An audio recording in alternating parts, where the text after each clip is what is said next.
All right, well, first of all, congratulations on making it halfway through calculus. We have now completed everything we're going to learn about derivatives, which means this second half of the course is learning how to undo these derivatives. And this process is called integration. We also refer to it as taking the antiderivative of a function. And today we're going to look at it in terms of the area under the curve. So to illustrate what I mean by this, we're going to start with a derivative graph, a graph of a rate of change. In this case, we're going to graph a car that travels 60 miles per hour. And so this is a constant speed. They're on cruise control, so it's not a very exciting graph. And if we were to label our axes, this would be time in hours. And our vertical axis would be the miles per hour, or the speed of the car. And so instead of asking you to go from a function to its derivative, in this case I'm going to ask you, well, if I give you the miles per hour, how many miles did it go? So can you go from the rate back to the original units? So let's say, for example, we went from how far did it travel from hours 1 to 4? And in order to calculate this, we're going to take that miles per hour rate, and we're going to see how much it accumulates in that 3-hour time window. And so in order to get our answer, we essentially find this entire area under the curve, right? Because if you think about your units, we would have 3 hours down here times 60 miles per hour, which happen to be constant here, so it's just a nice rectangle.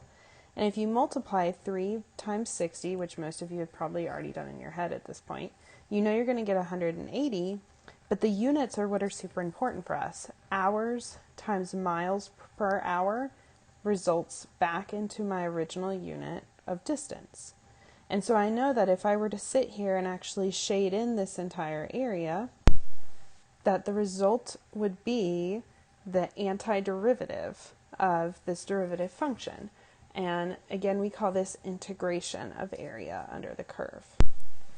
Okay, so in your notes, I want you to divide these areas into rectangles and quickly calculate the area with what you already know from basic geometry. So pause the video now and give that a shot. Now, of course, to find the area of a regular rectangle, we just do base times height of each segment. So in this case, it would result in 4, 6, 2, and 10. So then to find the total area enclosed by this very jagged graph f of x from 0 to 8, I would simply sum each of those individual areas up, and we'd get a total of about 22 square units, whatever those may be. Okay, now do the same thing for the second graph. One thing I hope you notice immediately about this one compared to the first one is that we do not have a uniform width for our rectangles, as opposed to how it was on the one we just did.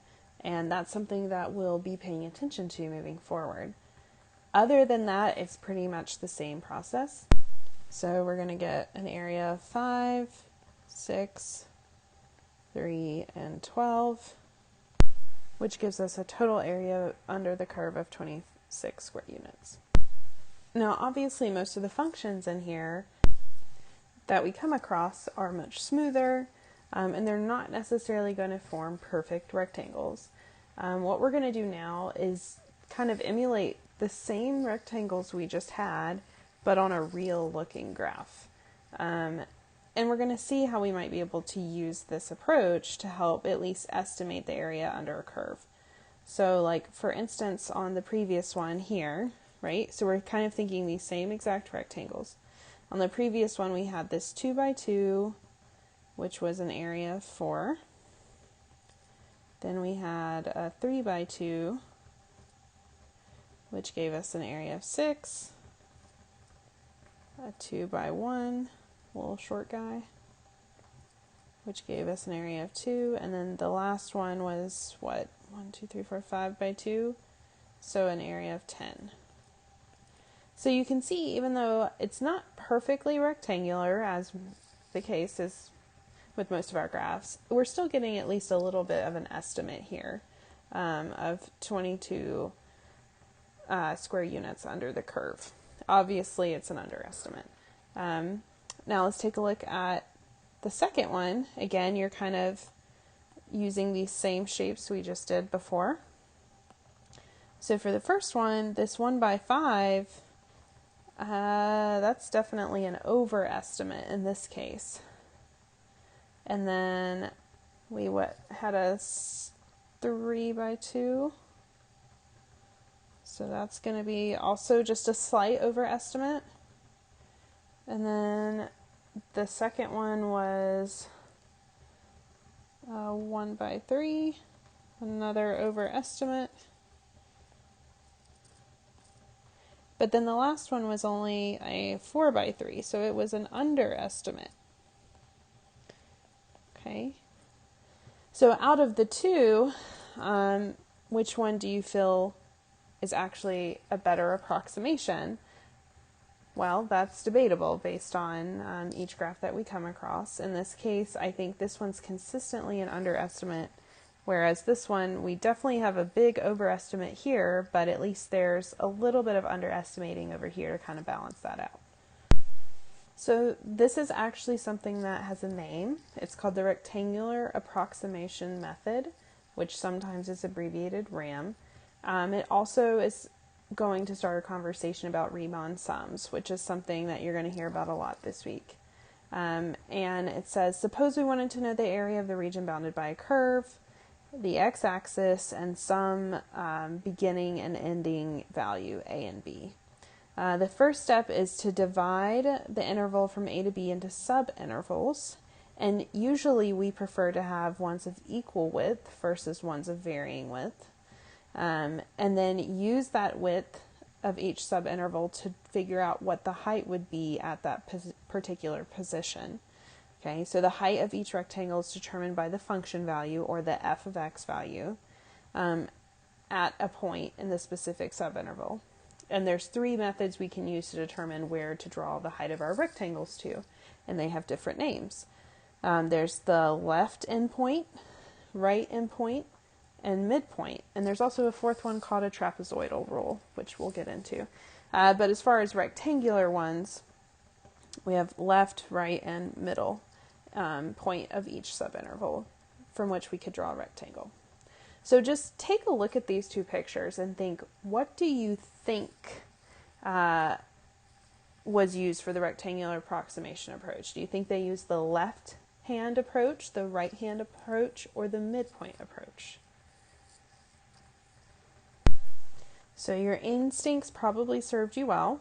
The height of each of these rectangles correlates to the point on the left or at the start of each interval. So this one would be an example of a left rectangular approximation. On the second one, you can see it's not based on the left or the right point, but instead it is hitting each one perfectly, or as perfect as we can draw it, in the middle of that subinterval width. And so this would be an example of the midpoint rectangular approximation. Okay. Now example 2 says the total area under the curve then is approximately equal to the total area of all the rectangles. Which of the graphs above gives a better approximation to the area under the curve? Why, and how could it be further improved? So if you take a look here, the better the approximation is, the less negative space we have, and also the less over, shading we have. So out of these 2, I think it's clear for most of us, right? So here we have a huge gap here. We also have an issue here, which they kind of balance each other out. But then we have 2 pretty large underestimates following that. Whereas on the midpoint, right, we have this section and this section, but then that one's kind of balanced out by this one. This one kind of starts to balance out the first one. We have a little under, a little over, just slight under. So if you look at the like under and overestimating, I think it's clear that the midpoint one seems much more of an accurate depiction of the area. So just state something along those lines. And then as to how it could be further improved, well, I want you to think about that question.